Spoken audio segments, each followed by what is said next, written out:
Good morning from Northern Michigan Internet. It is 63 degrees. We had to shut all the windows because it's damn cold. So this is video number 4, or take number 4, I should say.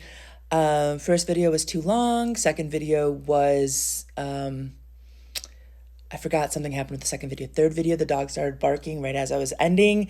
And I didn't feel like trying number 4 on the same day. So we're starting on a new day. Just to pick up, I am reading Pride and Prejudice from the Everman Library. Well, first I need to give a shout out to my friend Natalie. She is a huge Jane Austen fan, and I think she's probably one of the few people that I really geek out with on the books. Anyways, there's 33 pages of an introduction and a chronology, and I'm not reading that because it's boring as hell. So I'm going to start in with chapter 1. When I've done the test runs for this, I have discovered that even though the chapters are super short, like we're talking like 2-3 pages, it is, I'm forgetting my words this morning. With the commentary, I'm using up around the 10-minute mark. TikTok app only gives you 10 minutes. I can do longer videos for sure. But I use Adobe Express to handle all my social media. And anything above a gig, it won't publish. So, not happening. Okay, I am reading this with commentary again, Everyman's Library. Skipping the beginning introduction, all 33 pages of it. Are you ready? Chapter 1. It is a truth universally acknowledged that a single man in possession of a good fortune must be in want of a wife. However,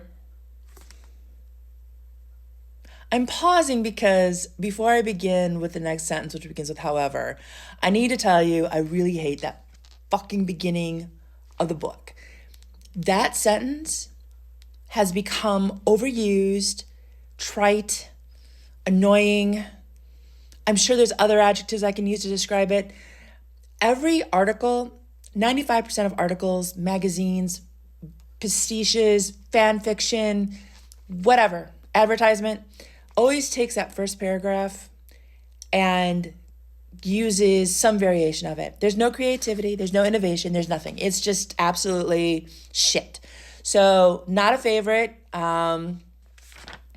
Unfortunately, it is what it is, and it is probably one of the most well-known intros in Western literature. All right, let's begin. However, little known the feeling or views of such a man may be on the first entering a neighborhood.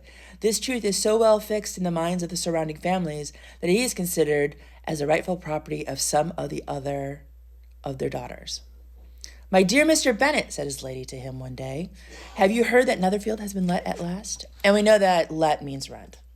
It's pretty easy. Mr. Bennet replied that he had not. "But it is," returned she, "for Mrs. Long has just been here, and she told me all about it." Mr. Bennet made no answer. Do not you want to know who's taken it?" cried his wife impatiently. "You want to tell me, and I have no objections to hearing it." That was invitation enough. "Why, my dear, you must know. Mrs. Long says that Netherfield is taken by a young man of large fortune from the north of England, that he came down on Monday in a chaise and four, which is a carriage and 4 horses, to see the place, and was so much delighted with it he agreed with Mr. Morris immediately that he is to take possession before Michaelmas, and some of his servants are to be in the house by the end of next week." "What is his name?" "Bingley." "Is he married or single?" "Oh, single, my dear, to be sure. A single man of large fortune, 4,000 or 5,000 a year. What a fine thing for our girls." Okay, quick interjection here. I did some research a couple years ago about Darcy's fortune of 10,000 a year and discovered that if we calculate it in today's money, it's about 150,000 pounds, or about 200,000 American dollars. So this is income from the estate. This is not his property. This is not his holdings. This is nothing. This is just his pure income. So Bingley is bringing in himself anywhere between 50 and 100,000, depending upon the math. So yeah, he's got some cash. "How so? How can it affect them?" "My dear Mr. Bennet," replied his wife, "how can you be so tiresome? You must know that I am thinking of his marrying one of them. Is that his design in settling here?" "Design? Nonsense! How can you talk so? But it is very likely that he may fall in love with one of them, and therefore you must visit him as soon as he comes." "I see no occasion for that. You and the girls may go, or you may send them by themselves, which perhaps will be better, for as you are as handsome as any of them, Mr. Bingley might like you best at the party. I see no occasion for that. Oops, I skipped. My dear, you flatter me. I certainly have had my share of beauty, but I do not pretend to be anything extraordinary now. When a woman has 5 grown-up daughters, she ought to give over thinking of her own beauty. In such cases, a woman has not often much beauty to think of.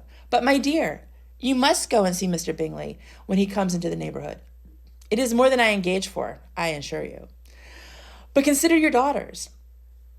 Only think what an establishment it would be for one of them. Sir William and Lady Lucas are determined to go merely on that account, for in general, you know, they visit no newcomers.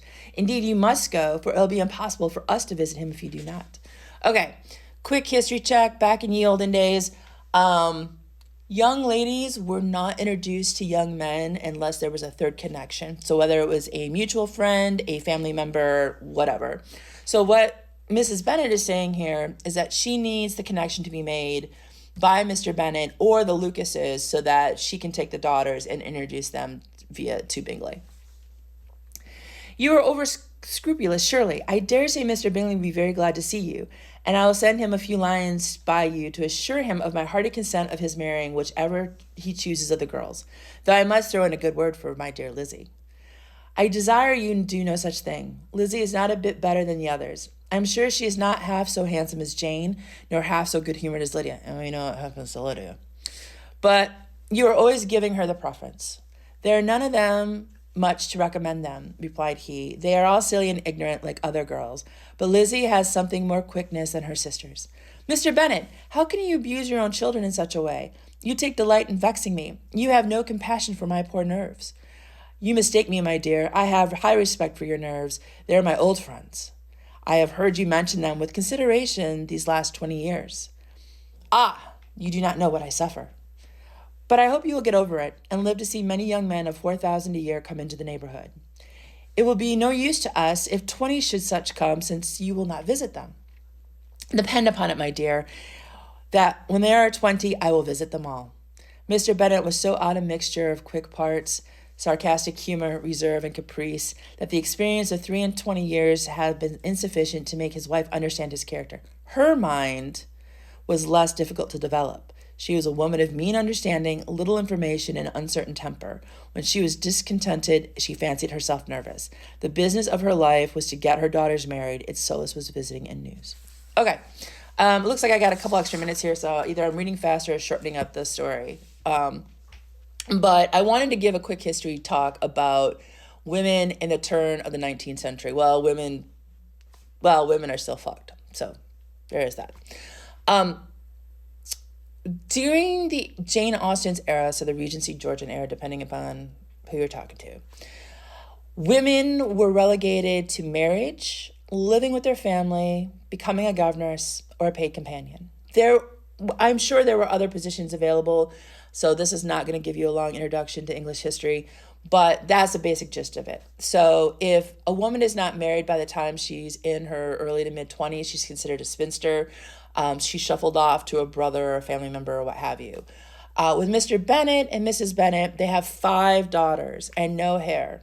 So the thing with the estate is that Mr. Bennet's estate is entailed, which means it must go to the next male heir. And since they don't have any children, male children, then this is where Mr. Collins comes in, the cousin of Mr. Bennet. So yay with him and his potatoes. So essentially, Mrs. Bennet's firstmost, whatever, thought process is to get the girls married. Once they're married, they're settled, they're taken care of. She has no longer worry of them. All right, so that's chapter 1. I'll see you next for chapter 2.